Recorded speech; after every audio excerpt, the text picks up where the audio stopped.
Hey guys, my name is Matt Johnson, and it's April, which means that Adobe just released their spring updates for Adobe Premiere Pro and After Effects. And today I want to give you a sort of brief overview of the big changes that have been made, because some of these are super cool. Up first, let's talk about the biggest update, and this is in After Effects. Way back in 2017, Adobe demoed a tool called Project Cloak, where they took a feature that photographers use all the time in Lightroom and Photoshop to remove objects and people from their photos, and they brought that feature to video. Now, this was a technology that everybody was a little skeptical about. Would we actually be able to remove moving people and objects from our videos with a few clicks? Well, I'm excited to tell you that Adobe has now added that technology from Adobe Cloak to the spring update for After Effects, and they're calling it Content Aware Fill for video. And what's crazy is that it actually works surprisingly well. The demos that Adobe have shown aren't just easy static shots where objects are removed that could also be easily done with rotoscoping. No, these are moving shots in a 3D space. To put this in perspective, in the past, removing objects like this could take hours of work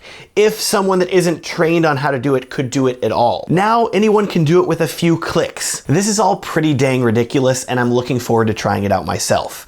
Also, I'm a little worried because I'm kind of a perfectionist whenever it comes to editing my videos, and so the thought that I may be going in like, I can delete that person back there, and I can delete that thing over there, this could be dangerous for me. Moving on, Adobe also announced some smaller updates for After Effects that you may not really care about unless you've been waiting for them. Some notable updates include automatic font syncing between your machines and projects, and a new expressions editor. I'll link to the After Effects updates page down in the description if you want to read the full list of updates yourself.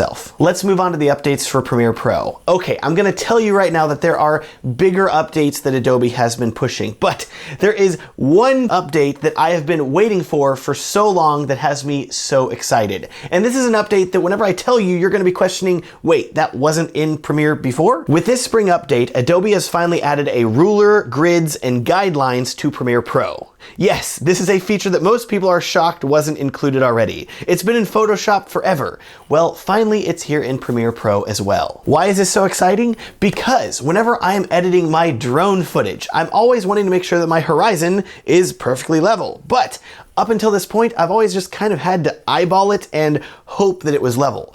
Now I can actually drag down a little guideline, make sure it's level, and then drag it away whenever I am done with it. This is wonderful for my workflows. Of course, you can also use it for non-drone videos as well if you wanted to line up text or something too. Speaking of text, one of the other big updates to Premiere Pro is Adobe has made improvements to the titler tool. You now have a lot more control over text in your videos. You can resize text more easily, add a background layer, mask your text, and save it all as a motion graphics template for easy sharing. Much like the introduction of rulers and guidelines to Premiere, I feel like the improvements to the titler are really just Adobe taking features that people love from Photoshop and After Effects and adding them to Premiere. But I'm not upset about that, because the less that I have to leave Premiere whenever I'm editing, the better. The last big update that Adobe added to Premiere Pro is something called the Freeform project panel.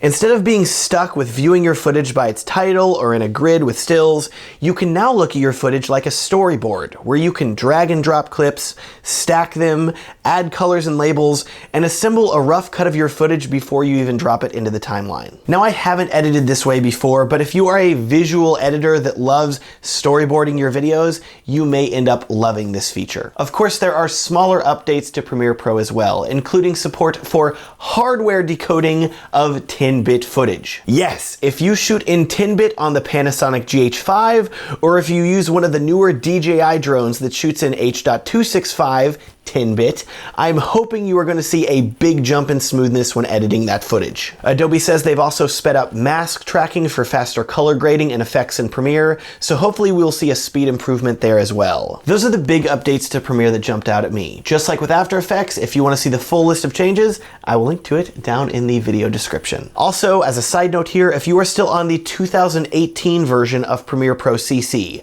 back in December, Adobe added the ability for Windows users to export export in ProRes. Mac users are probably surprised this wasn't possible before, but for us Windows users, encoding ProRes wasn't possible. So it's very exciting to see it now available in CC 2019, and one more reason to update. And those are the new Spring Creative Cloud updates for Adobe Premiere Pro and After Effects. Leave me a comment down below and let me know which update you're most excited about. I feel like for a lot of you, it's going to be the content-aware fill for video, but honestly, for me personally, I'm so excited about the rulers and grid lines. I know that is a feature that I'm going to be using every single time that I edit. These updates are available right now through the Creative Cloud app. But as always, if you are mid-editing of a project, or if you are worried about stability of Adobe Premiere, you might want to hold off on updating. Usually within a month or so, Adobe releases a 0.1 update that fixes any bugs that came out. And that's usually whenever I recommend upgrading to the latest version of Premiere. If you are not currently an Adobe Creative Cloud subscriber, I have a link down in the description where you can sign up for a free trial and get Premiere Pro and After Effects. Thank you so much for watching and have a great day.